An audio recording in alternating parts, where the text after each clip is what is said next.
Handang tumulak bukas si Pangulo Aquino sa Myanmar upang dumalo sa 22nd World Economic Forum. Ito ay upang makiisa sa mga global leaders sa pagbuo ng solusyon sa mga problemang pang-ekonomiya na kinakaharap ng mga bansa sa buong mundo. Ayon sa palasyo, makikipag-usap din ang Pangulo kina President Thein Sein ng Myanmar at opposition leader Aung San Suu Kyi. Si Rocky Ignacio nag-uulat. Napapanahon ang pagdalo ni Pangulo Aquino sa World Economic Forum on East Asia sa Myanmar na magsisimula sa Biyernes. Ayon kay Communications Secretary Ricky Carandang, magandang pagkakataon ito sa Pilipinas sa gitna na rin ng umaarangkad na ekonomiya dahil sa patuluyang reforma.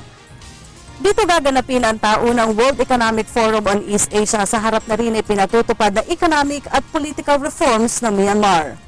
Nauna kasi giniit ni Pangulo Aquino na mahalagang maipakita ang international community sa Myanmar para magpatuloy ang reforma sa gitna ng pagbangon ng demokrasya. President Aquino was being asked what he thought about what's going on here in Myanmar, and he said the government needs to be encouraged to continue its reforms, and they must be given, the inputs must be constructive, and so I think along those lines, you can always say there's always a risk of backsliding, but the more the international community encourages it, the more the people and the government of Myanmar see that it's in their interest to continue the path of reform, then I think the danger of backsliding diminishes. Bahagi kasi ng pagdalaw ng Pangulo sa Myanmar ang pulong ng Pangulo kay Opposition Leader Aung San Suu Kyi, member ng Parlamento at Chairman ng National League of Democracy. Ito ang unang pagkakataon na makakaharap ng Pangulo si Aung San Suu Kyi na dati niya rin sinuportahan ni dating Pangulong Corazon Aquino sa pakikipaglaban nito sa pagpapanatili ng karapatang pantao.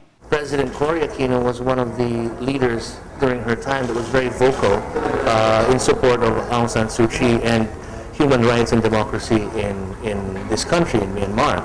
When President Aquino first assumed the presidency, he also was one of the leaders that was most vocal in prodding the government of Myanmar towards reform.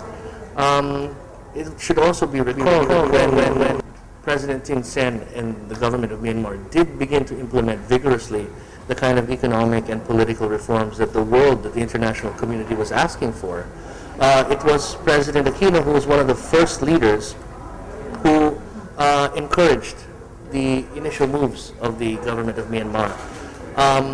The meeting between President Aquino and Aung San Suu Kyi is really a culmination of all of these efforts between the two leaders and the two countries over the last several decades. So it's only appropriate that two leaders known for their commitment to democracy in this region. Inaasahan naman palalakasin pa ng Pilipinas at Myanmar ang relasyon sa trade, investment at iba pang larangan sa pulong ng Pangulo at Myanmar President Thein Sein. Sa kasalukuyan ay may 500 Pilipinong profesional ang nagtatrabaho sa Myanmar. Git ni Carandang, nakita kasi ang managerial expertise sa mga Filipino workers. It's a good time for them to meet because our two countries are now kind of in the spotlight. We have undertaken reforms in the economic sector. They have undertaken reforms economically. We are both under the spotlight now of the world. People are looking to the Philippines as possible investment sites. They're impressed with our economic growth and our reforms. It's the same thing with Myanmar. People are very impressed with the reforms that are taking place here. And I think both countries understand the need to move forward some more, no? that the work is not complete. So there will be a lot of things. Ang Pilipinas ang susunod na host ng WEF on East Asia.